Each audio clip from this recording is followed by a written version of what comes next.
Donald Johnson here with Scrapyard Saints.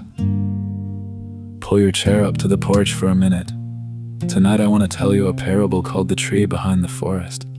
Sometimes people miss the tree because they are too busy defending the forest. This is not about attacking grace. It is not about attacking love. It is not about attacking freedom, and it is not about denying the Spirit. Those are beautiful words. Those are good trees. But here at Scrapyard Saints, we do not let good words become a wall that hides the plain words of Yeshua. The Spirit gives life, the Word gives shape, and the sheep still need the voice of the shepherd. So before we explain away the book, before we argue with the words of the King, let's slow down and walk through the forest together.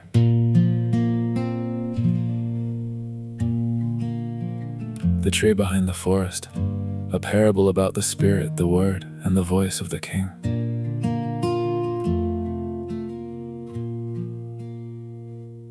There was once a village that grew up beside a great forest, and every person there spoke often of the King. They sang of his mercy in the morning, thanked him for his kindness at supper, and taught their children to say, "The King is good, and his Spirit is with us." The village had not always been free. Long ago their fathers had lived under heavy burdens, cruel taskmasters, and rules made by men who did not know the King's heart. Then the King sent a great wind through the valley, broke the old chains, and the people rejoiced with dancing and tears. They burned the taskmasters' ledgers and swore they would never again be slaves. In the years that followed, the freedom was beautiful. The people helped one another, forgave quickly, and spoke tenderly of the King who had rescued them. They loved talking about his grace, his mercy, his Spirit, his love, his freedom, and the way he wrote his ways upon the heart. These were good words, and the villagers treasured them. They felt safe beneath them. They said things like, "We have the Spirit now, and the King knows our hearts, and love is the whole path, and the law is written within. So the old book is only for those who do not yet know him." When they spoke this way, they felt light and close to the King, and the whole village seemed to breathe easier. At the center of that comforting forest stood one great tree, older than all the rest and taller than any man could measure. Its trunk was scarred but strong. Its roots broke through the ground like rivers of stone. Its branches reached higher than the ridge, and its silver leaves shimmered even when there was no wind. From its base flowed a small spring of clear water that had never once run dry. The villagers spoke of the tree often. They called it love from a distance, called it Spirit in their songs, and called it grace in their prayers. But few ever walked close enough to touch its bark. One day a poor traveler came walking down the dusty road. He carried no banner and wore no teacher's robe. In his hand was only a small worn book, and in his eyes was the look of a man who had been corrected many times and was no longer afraid of correction. He stopped at the village well, accepted a cup of water, and listened as the people spoke of the King. After a while he looked toward the forest and said, "That is a mighty forest." The villager smiled with quiet pride. The traveler took another drink, then pointed past the first row of trees. But what about that tree? The people looked, there it stood, scarred and living and impossibly tall. The traveler said softly, "That tree is different." One elder smiled with warmth, "Of course it is different. It belongs to the forest. We walk by the Spirit now." Another added gently, "The King knows our hearts. Love is the whole path." A third said, "The law is written within, so we no longer need anyone to read it to us." The traveler nodded kindly, "Those are beautiful words, but if the Spirit comes from the King, Why would he ever lead us away from the king's own voice? The village grew quiet. An elder answered with practiced patience, "You misunderstand us. We are not against the king's voice, we simply know him by the Spirit now." The traveler looked toward the great tree. "Then your path should lead us to the tree." A teacher stepped forward. "We do not need to stand at the tree the way strangers do. We have the Spirit." The traveler asked gently, "If the Spirit is truly leading, why would he lead the sheep away from the words the king himself carved?"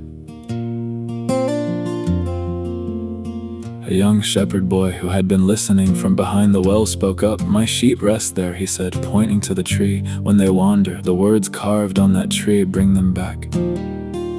The elders turned toward him. "You are young," one said kindly. "You do not yet understand the deep things of the Spirit." The boy lowered his eyes. "Maybe not. I only know that when I stop listening to the words on that tree, I stop knowing where the path is."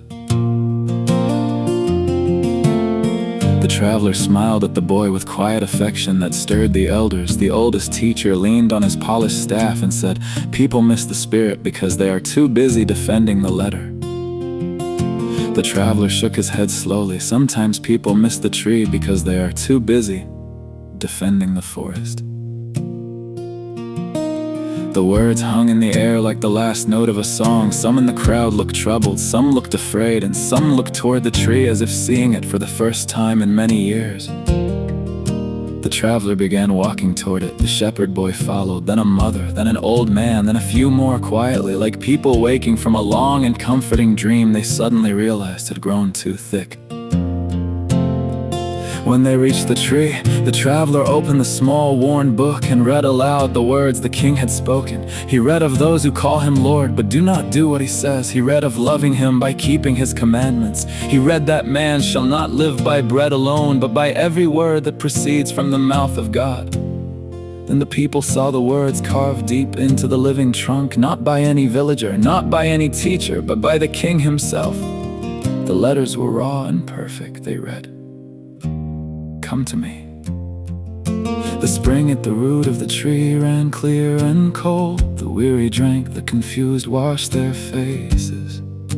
The grieving sat in its shade and let the silver leaves brush their cheeks like a father's hand. And in that moment they understood the forest had never been evil. The words of grace and spirit and love and freedom had never been wrong. They were good trees the king himself had planted. But the forest had grown so thick and comforting that it had begun to stand between the sheep and the king's own voice. The Spirit had never been against the word. The spring had never been against the carving. They belonged to each other. Far back at the edge of the village, some still argued near the meeting hall, warning that the traveler was making too much of the book. But those gathered beneath the tree could no longer be moved, because the water was sweet, the shade was real, and the words in the bark had not changed. From that day forward, whenever anyone came saying, "We have the Spirit now, so we do not need the old words," the shepherd boy would point to the great tree and answer simply, "The Spirit brought me here." When someone said, "Love is enough," the mother would whisper, "The king's words taught me what love looks like." And when someone said, "The law is written on the heart, so there is no need to read it," the old man would open the worn book and say softly, "Then the heart should recognize its own handwriting." Before the traveler walked on, he stood once more at the well and looked toward the forest. "The forest is not evil," he said, "grace is not evil. Speaking of the Spirit is not evil. Freedom is not evil. Love is not evil." But any forest becomes dangerous when it hides the tree the king commanded us to come to. Then he left them with the words that still echo whenever the wind moves through the pines. Sometimes people miss the tree because they are too busy defending the forest. Meaning, the forest is every spiritual sounding system that uses true words in a way that hides the plain words of Yeshua. The tree is Yeshua and his word. The spring is the spirit of truth. The sheep are those humble enough to still be taught. The warning is this: do not defend the forest so strongly that you miss the tree. The spirit gives life, the word gives shape, and the sheep belong to Yeshua.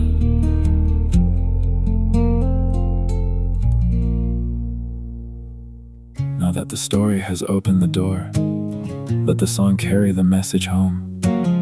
This is the tree behind the forest from Scrapyard Saints. Sometimes people miss the tree because they are too busy defending the forest.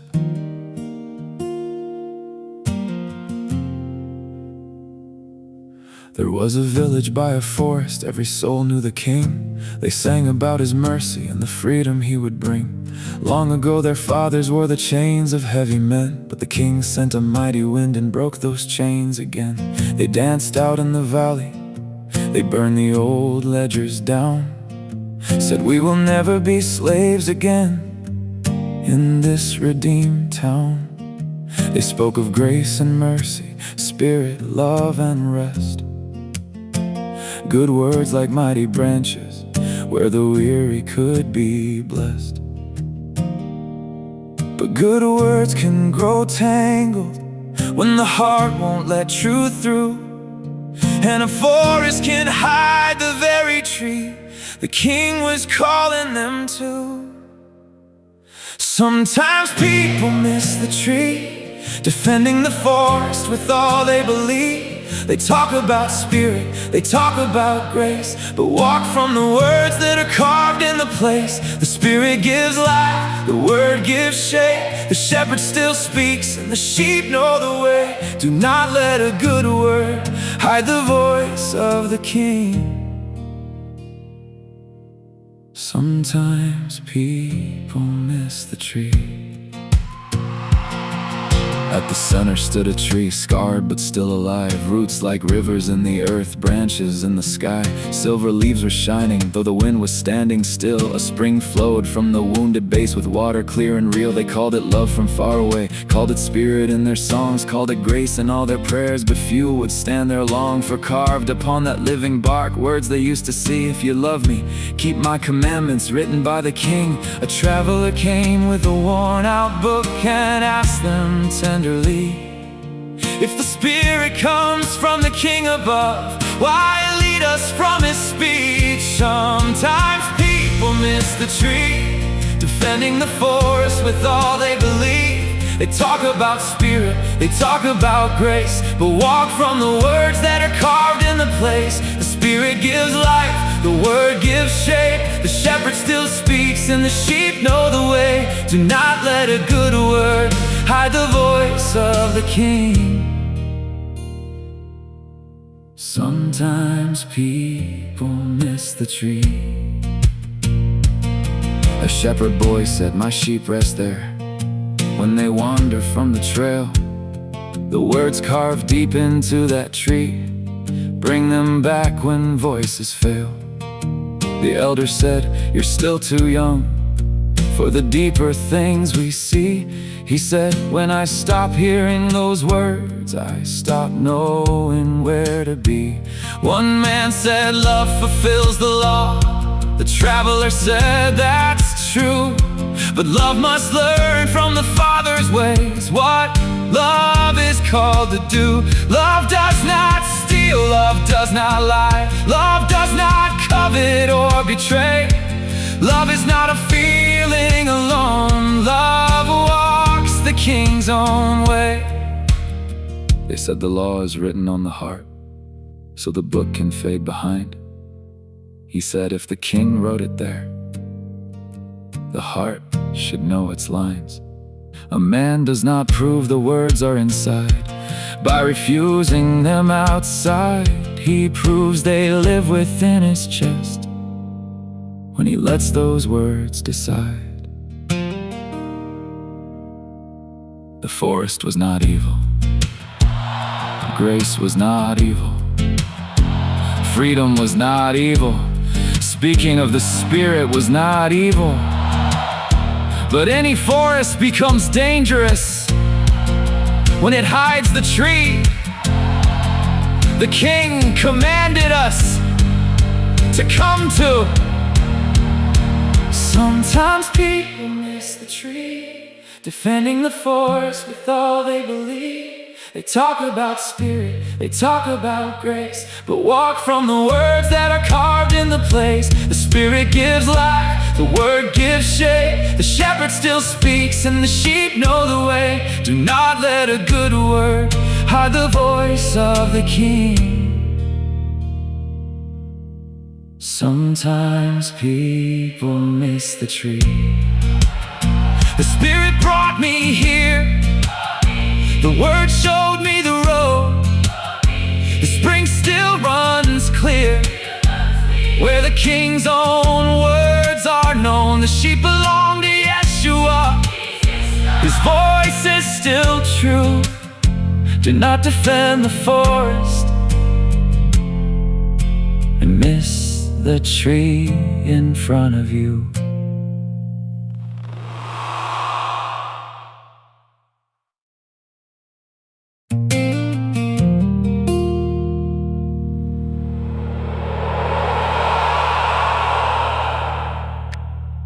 Here is the heart of it.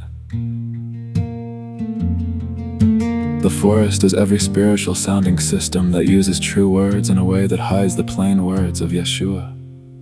The tree is Yeshua and His Word. The spring is the Spirit of truth.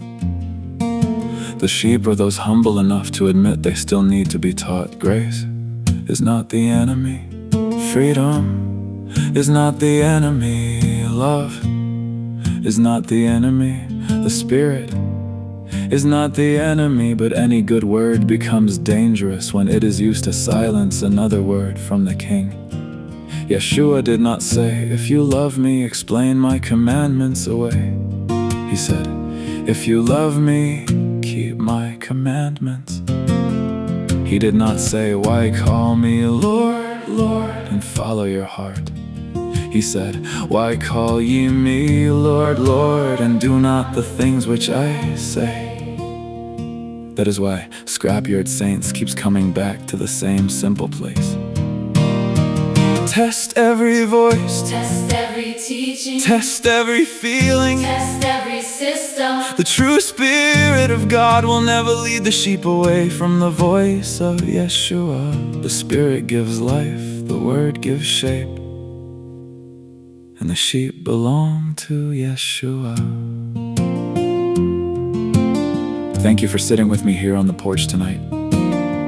If this helped you see the tree a little clearer, help someone else find it too. Give the video a thumbs up, share it with someone who needs it, and subscribe to Scrapyard Saints for more scripture-rooted songs, parables, and porch talks. Travel light.